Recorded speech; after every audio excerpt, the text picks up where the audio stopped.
Most of the time, cartoons are light-hearted stories with lovable characters offering a moral lesson or feel-good adventure. Occasionally, however, a simple animated series will unexpectedly punch you right in your emotions, offering poignant scenes that can make even the most hardened tough guy weep. Here are a few times cartoons probably made you cry.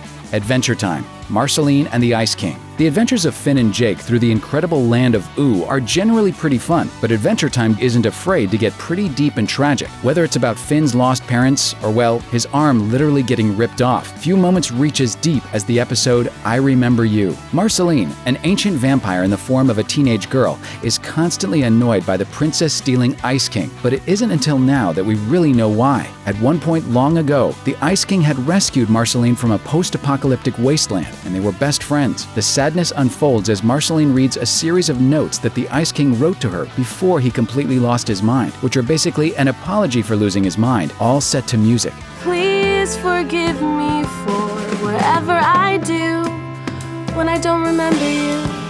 Wow, I wrote that? Hot stuff. He no longer remembers what they once meant to one another. For anyone who's ever dealt with an aging grandparent, expect the waterworks to flow pretty hard. Futurama, Fry's dog. While Futurama was definitely a comedy, it never shied away from creating stories that were genuinely emotional, whether it was Fry's undying love for Leela or Leela's search for her parents. Few stories hit as hard as Fry's love for his pup and vice versa. In Jurassic Bark, Fry finds the fossilized remains of his dog, Seymour, and asks the professor to revive him. Just before the process begins, Fry learns that Seymour lived to a ripe old age of 15 and died of natural causes, 12 whole years after Fry disappeared. Choosing not to revive Seymour, Fry smashes the professor's machine.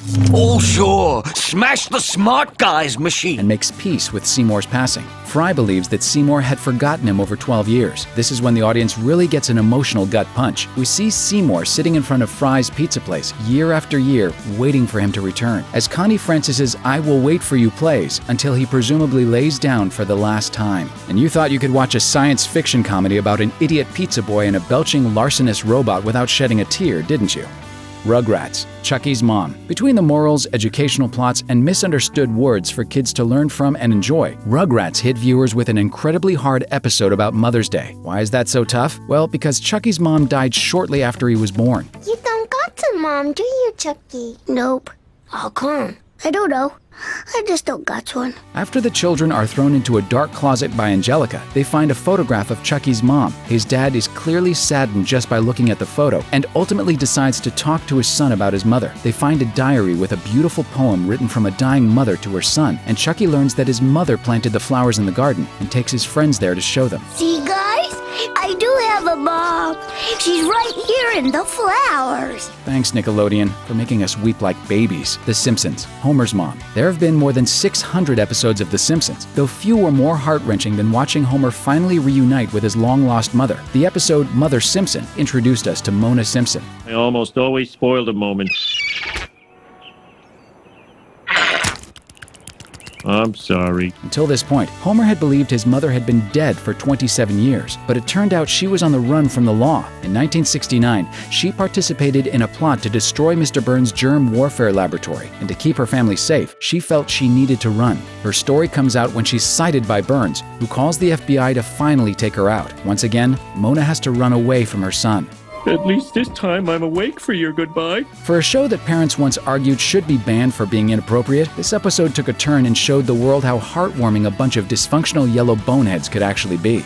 Regular Show finale. Many fans of Regular Show had spent 6 years growing up and sympathizing with the show's main characters, a slacker blue jay and a raccoon who loved video games and were stuck in a dead-end job at a park. Peppered with 1980s references throughout, it was clearly a show meant for late 20-somethings. So when the show ended after 8 seasons, a little part of every viewer died also. After being trapped in space for a season, the series ends with the death of Pops, the show's most unassuming and positive character, sacrificing his life to save the park and his friends. The crew returns to Earth after 3 years, reunites with their families, memorializes Pops with a statue, and everyone eventually decides that it's time to move on. Despite sharing a huge portion of their lives together at the park, everyone moves in different directions, because that's what being an adult is all about. People dying, moving away from your friends, and reinventing everything you thought to be true. On the plus side, everyone seems pretty content, and they're all still friends. On the other hand, Regular Show basically told all of its viewers that they couldn't stay young forever, and that totally sucks. And the kicker? the whole ending scene was set to David Bowie's Heroes, reminding us of the death of one of our real-life heroes.